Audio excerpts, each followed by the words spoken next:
आणि एक दुःखद बातमी येते हिंगोलीमधून. हिंगोली लोकसभेचे खासदार नागेश पाटील आष्टीकर यांच्या पत्नी सुषमा पाटील आष्टीकर यांचं दुःखद निधन झालंय.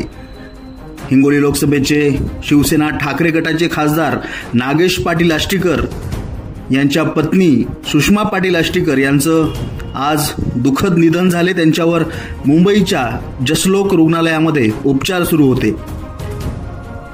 त्यांच्या जाण्यामुळे संपूर्ण हिंगोली लोकसभेमध्ये हळहळ व्यक्त केली जाते.